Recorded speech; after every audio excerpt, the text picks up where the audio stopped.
E andança, hein? Bom, já era algo esperado que ocorresse de fato esse atrito, porque você tem um Congresso que legisla e tem a atribuição de fazê-lo. Você cria uma lei e coloca na praça, beleza, colocaram na praça. Assim, colocaram na praça, aí Luiz Inácio vetou, aí o Congresso derrubou o veto, aí agora de fato entrou na praça, começou a valer. E aí, naturalmente, você tem as defesas de vários condenados que já pegam essa nova ferramenta e falam: bom, então agora eu vou trabalhar daqui adiante, eu vou entender como é que fica a vida da minha cliente, do meu cliente. Seja esse cliente quem pintou não sei o que com batom ou a pessoa que fez alguma outra coisa bastante escatológica dentro do Congresso.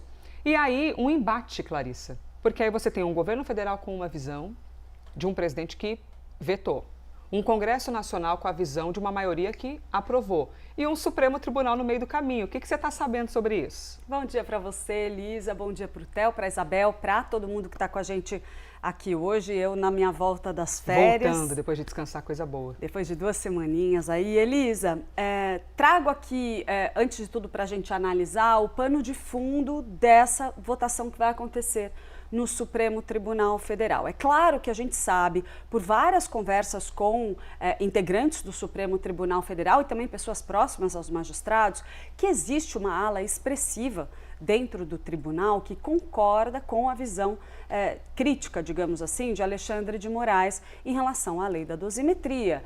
Tem um entendimento de que houve ali algum grau de atropelo da parte do Congresso Nacional, embora muita gente dentro do Supremo Tribunal Federal também concorde que por conta da nossa legislação e da sua aplicação, nesse caso específico da trama do golpe e do 8 de janeiro, algumas das penas apresentavam uma distorção, ou seja, existem ministros que concordam também com essa leitura. Mas, apesar disso tudo, o grande pano de fundo dessa votação que a gente vai ser fez, desse julgamento que a gente vai ver acontecer no Supremo Tribunal Federal, é o embate institucional. O confronto institucional entre legislativo e judiciário. Por quê? Porque a gente já está num momento de tensão, já está vivendo um período turbulento na relação entre legislativo e judiciário e muitos ministros acreditam que não seria o momento ideal para bater de frente com o Congresso, ainda mais uma matéria que já passou por votação, análise dos parlamentares, veto do presidente Lula, que posteriormente foi derrubado. Então, que diante desse cenário todo, talvez valesse mais a pena o Supremo Tribunal Federal, na visão de alguns dos seus integrantes, ter ali o bom senso, digamos assim, não sei se a palavra é exatamente essa, ou a cautela de evitar bater de frente com o Congresso Nacional neste momento. Então, o que está em jogo aqui não é apenas se as penas do 8 de janeiro e do ex-presidente Jair Bolsonaro envolvidos na trama do golpe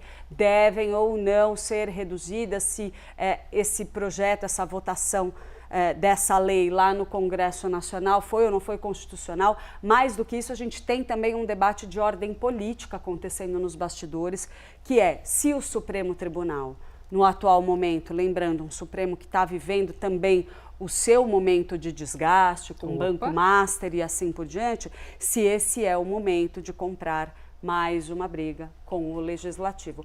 Um Legislativo que também está puxando para esse embate o Executivo Federal. Então, a gente não pode deixar de observar em toda essa discussão sobre a lei da dosimetria o quanto a relação institucional entre o presidente do Senado, Davi Alcolumbre, por exemplo, e o presidente Lula também acaba permeando toda a discussão da relação entre Congresso e Judiciário, porque no fim das contas o clima entre as 3 esferas de poder acaba impactando no humor de todos os agentes políticos que têm participação ativa nessa discussão. Então, claro, a gente vai ter a discussão legal, mas tem uma ala ali dentro do Supremo Tribunal Federal que fala, olha, independentemente da nossa posição em relação à lei da dosimetria, é hora de comprar essa briga, de fazer esse movimento, ou da forma como o ministro Alexandre de Moraes